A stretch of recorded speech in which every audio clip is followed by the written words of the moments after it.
Nithyanandam. You're watching eN-News live from Dhyanapeetam Ashram here in Bididi. It's Thursday, January 20th, 2011. Today's headlines. Swamiji is back in Dhyanapeetam Ashram. Subject for today's morning message was Reprogram Your Brain. Virtual Satsang and en-NSP in 12 centers. Maha Abishekam at the Vaidya Sarovar. Thaipusam, one of the biggest Hindu festivals in southern part of Asia. Procession of Lord Subramanya in the Dhyanapeetam Ashram. Now for the news. Swamiji is back in the Dhyanapeetam Ashram. Yesterday night, all the ashramites assembled at the Sri Anandeshwara temple to welcome Swamiji's return. Even the full moon, which was shining bright last night, dulled in comparison to the blissful faces of the ashramites on receiving Swamiji at the temple. Today morning, Swamiji started the morning Satsang, welcoming all the devotees and disciples, specially blessing Malaysia, where one of the biggest Hindu festivals is taking place. Video conferencing technology has opened up new ways of spreading the truth. 12 centers were present for the Satsang this morning. New York, Houston, Seattle, San Jose, Los Angeles, Columbus, Vancouver, Toronto, Singapore, Guadalupe, and Malaysia. Subject for the morning message was Reprogram Your Brain from the Patanjali Yoga Sutras. Using a meditation technique, Swamiji gave us all an experiential knowledge of how to go beyond pain and pleasure. Many from around the world are sitting in this hall, and in many halls around the world I am sitting now. I send my blessings to all the devotees in Malaysia. Today they successfully had a peace march in Malaysia with thousands of devotees. Satsanga means being in the company of truth, the ultimate truth. I am giving a special spiritual training to all the Satsang centers. First few days, I was giving them the experience of Kundalini awakening. The next few days, along with the Kundalini awakening the Paduka means the Vibhuti. Then, person who has a logic but ready to surrender, a devotee, from his hand, materializing. Then the third level we will do, person who has a logic but who is not ready to surrender, the scientific community, an atheist. No. This is not for any glory or magic or anything. It's just to tell you, this is a science, simple science. Vibhuti just came from New York Paduka. It is coming. In New York, just now it is coming. The message is coming. I am seeing the message. After giving the instruction, I will explain step by step how keeping the body balanced takes you beyond pain and pleasure. Also, online Life Bliss Program Level 2 or the en-NSP started this morning with Swamiji's session. We will keep you updated on how the program unfolds. First I am giving you few technical truths, knowledge, sacred secrets, few truths, the technical knowledge. Then next step, technique, to make the truths as experience. Third step, initiation. Life is bliss by its nature. Corrupted memory means something you would have experienced as a joy, but it will get recorded as pain. Something would have been pain when you went through, but it will get recorded as a joy. The idea gets into your system and makes you think or work in a certain frequency or fashion in a certain way, even if you don't want. Today being Paurnami, the auspicious day of the full moon, Maha Abishekam was performed at the Vaidya Sarovar.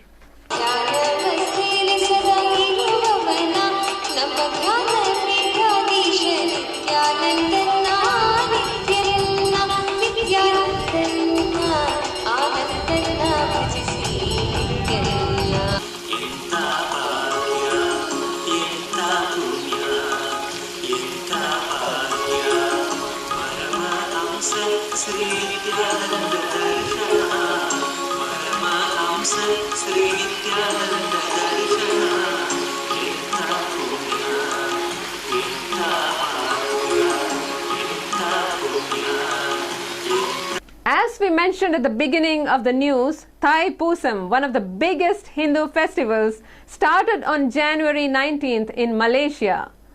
Dhyanapeetam Malaysia began their day by participating in a grand procession for peace and religious freedom that was attended by more than 2 million people. The story of Thaipusam reaches back into the legend to when the celestial devas, battling with the demonic asuras, appealed to Shiva for help. He and his wife Shakti then created their son, a mighty warrior called Lord Murugan or Subramanya, who, armed with his divine veil or the spear, defeated the asuras. Thaipusam is the day which marks the victory of Lord Murugan. In his morning message, Swamiji thanked the Malaysian government for respecting and allowing us to express our religious freedom.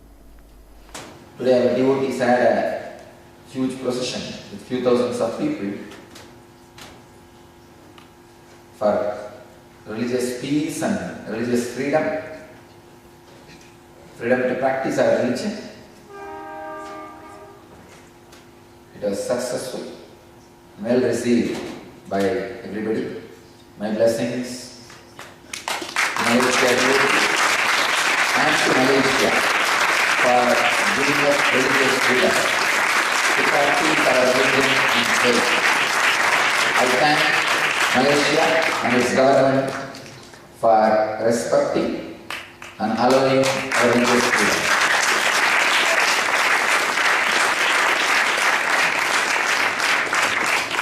Thank you for being a welcoming country for religious freedom.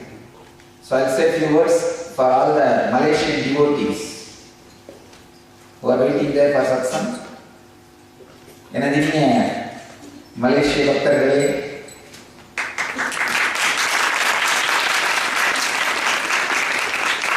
இந்த தைப்பூச நாளில் நமது மத உரிமைகளுக்காகவும் மத சுதந்திரத்திற்காகவும் மத நல்லிணக்கத்திற்காகவும் நீங்கள் நடத்திய அமைதி பாத யாத்திரை வெற்றியடைந்ததற்காக மிகவும் ஆனந்தப்படுகிறேன். ஆயிரக்கணக்கான பக்தர்கள் அமைதி பாத யாத்திரை செய்து லட்சக்கணக்கான அன்பர்களுக்கு விழிப்புணர்வை ஏற்படுத்தியதற்காக உங்களுக்கு நன்றியும் சொல்லுகின்றேன். இது போன்ற தொடர்ந்த மத நல்லிணக்க, மத அமைதி, மத சுதந்திர செயல்களில் ஈடுபடுமாறு உங்களை உற்சாகப்படுத்துகிறேன். மத நல்லிணக்கத்தையும் மத சுதந்திரத்தையும் காப்பாற்றுவதற்காக மலேசிய நாட்டின் அரசாங்கத்தையும் மலேசிய நாட்டையும் நன்றியோடு நினைவு கூறுகின்றேன். உங்களுக்கு மலேசிய நாட்டு அரசாங்கத்திற்கும் மலேசிய நாட்டிற்கும் எனது நன்றிகளை காணிக்கையாக்குகிறேன். ஆனந்தமாக இருங்கள்.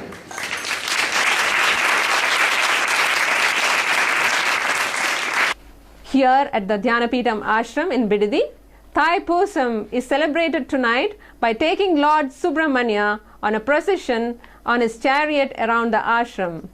With this procession, we will celebrate nothing less than the triumph of peace and freedom from ignorance. And that's all for tonight. Let's end the news with a quote from Swamiji. This whole world is a beautiful dream. You look at it as a reality because you have experienced it so. Thank you for joining us, and stay tuned for more updates on NTV Nithyanandam.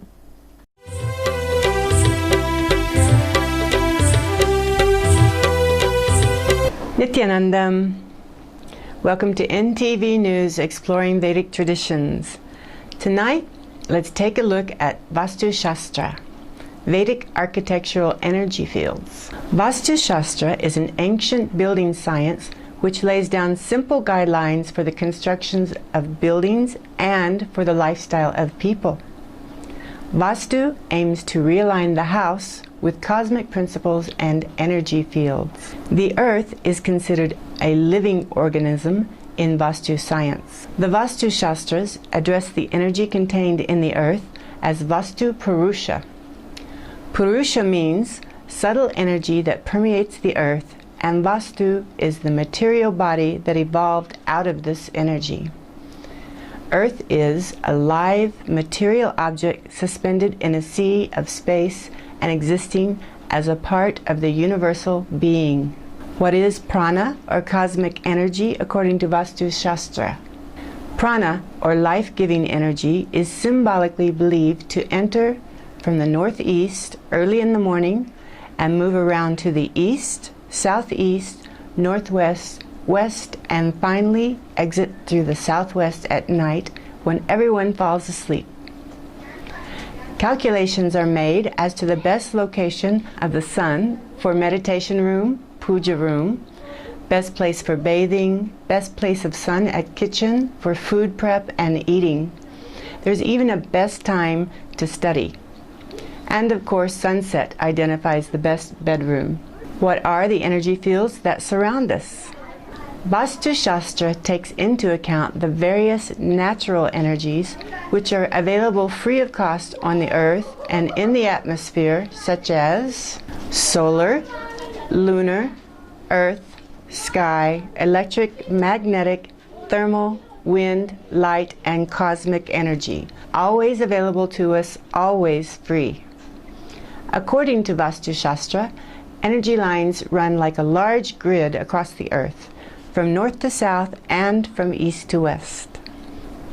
The electromagnetic energy field thus generated affects the human body at the cellular level and controls the organs of the human body. When a structure is placed on earth, the equilibrium is affected because the physical structure causes a break in the electromagnetic field. Hence, this needs to be restored so that the energy flows harmoniously through the building as well as around the building. The goal of Vastu is to restore balance between the building structure and the cosmos, because when buildings echo the underlying cosmic principles, they vibrate in harmony with the universe. These vibrations also affect the inmates of these buildings in a positive way, creating pleasure, peace, and prosperity in our life. Thank you for exploring Vedic traditions. Nithyanandam.